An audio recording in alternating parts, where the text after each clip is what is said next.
So what if I did? That makes me a monster?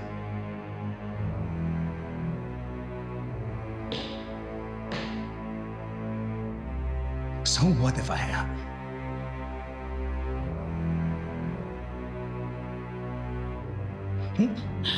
What are you gonna do? Sasaksakin mo ako sa dibdib? Pagkakalat mo sa lahat? Sinasabi ko sa'yo, bago mo pa magawa yun, napatay na kita. Sige, gawin mo! Gawin mo! I'd rather die than live in hell with you!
Nandyan ang fingerprints niya. I can't wait for that monster to go to hell.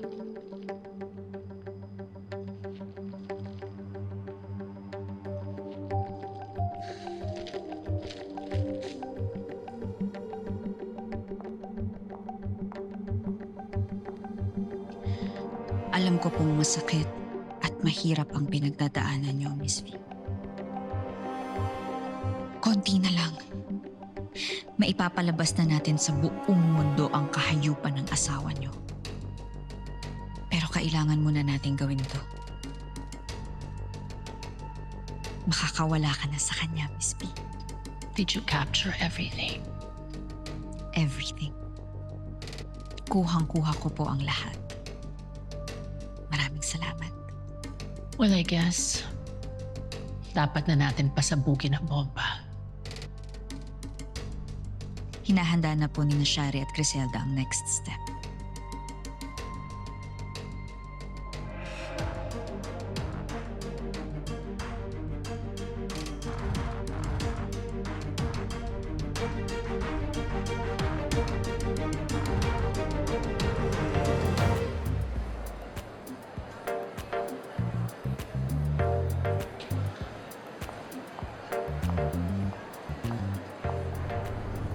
Ready na ba ang lahat?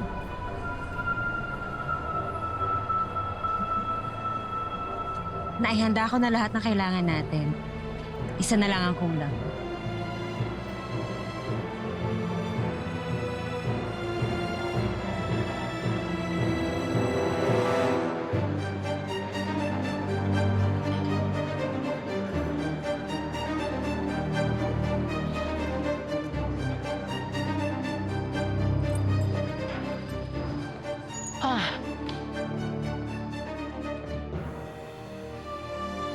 Thank God dumating na kayo. Nagka-problema ba? Hindi naman, sinigurado lang namin na walang nakakita sa amin. Naipasok na rin na Jana ng maayos.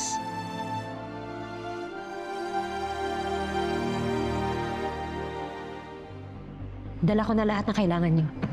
Thank you, Jana. Ang main switch. Ako nang bahala doon. Magbabantay ako sa labas.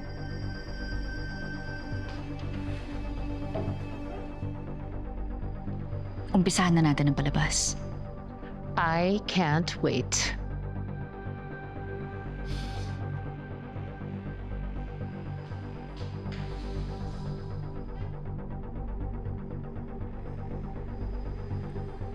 Huwag kang mag-alala, Shari. malulusutan mo rin agad to. Sinisigurado ko.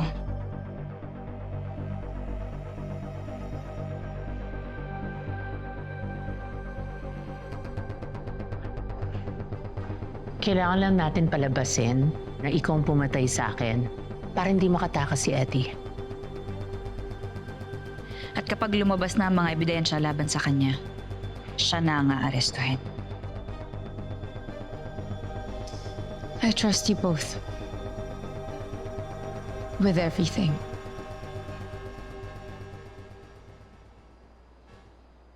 Handa na ang mga kailangan natin?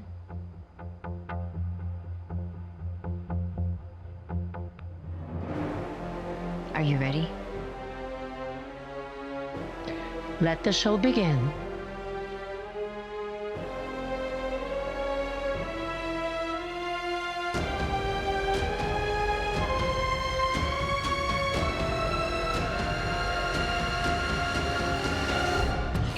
Abangan sa Beauty Empire. Hindi ko siya kaya patayin! Hindi ako mamamatay tao! Velma! Sir Eddie, aminin ko, magkaaway kayo palagi pero hindi ko kaya siya patayin! I'm not a criminal! I'm not a freaking criminal! Baka nakakalimutan mo. Tinreten mo si Miss B! Kung hindi niya tutuparin ang pangako niya sa iyong ibigay ang Velma Beauty. Hindi ba? Can someone get this girl out of my sight? Call the cops! Hindi ko pinatay si Miss Velma! Nakuha ko na bago pa nila mahanap. Nandyan yung fingerprints ko. Walang pwedeng makaalam na hawakan ko yan. Okay, boss. Magpapayag kung sino man ang gumawa nito. Sir Eddie, si Miss Velma na po ito. Nakauwi na po siya sa inyo.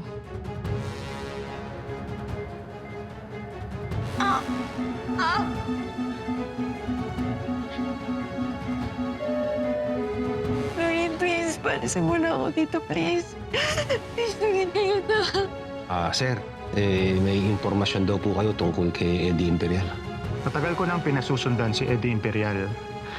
Alam na rin namin ang tungkol sa mga illegal underground businesses niya.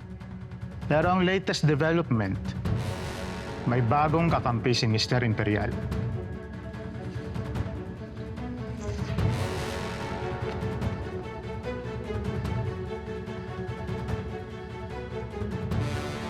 Nagbabagang balita, nakalaya na sa kulungan si Shari De Jesus. Kanina ko pa tinatawagan si Shari, hindi sumasagot.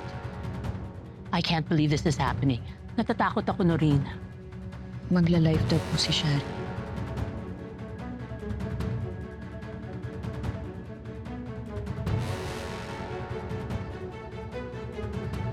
Bago niyo ako mababagsak, magkakapatayan muna tayo!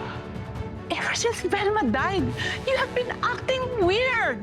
You ask me kung ba't ako nagkakaganito? Kasi because of that girl! Pinalo nila lahat to! Gusto nila ako papagsakin! Gusto nila ako pagbayaran dito sa kinuha ko sa babayan! Sa wakas, wala na ang asawang kinamumuhian mo. What's next for Eddie Imperial? Kung totoo nga si Shari ang pumatay sa asawa ko, gusto kong makita siyang mahatulan at makulong just to make sure na malinis ang pangalan ko. My condolences. Kadalasan sa mga kasong ganito, ang pangunahing suspect ay yung asawa. Nasuklian din yung pagkamatay ng kapatid mo. But at least you've got your revenge. Sana matahimik ka na. Tama ka. Finally, matatahimik na ako.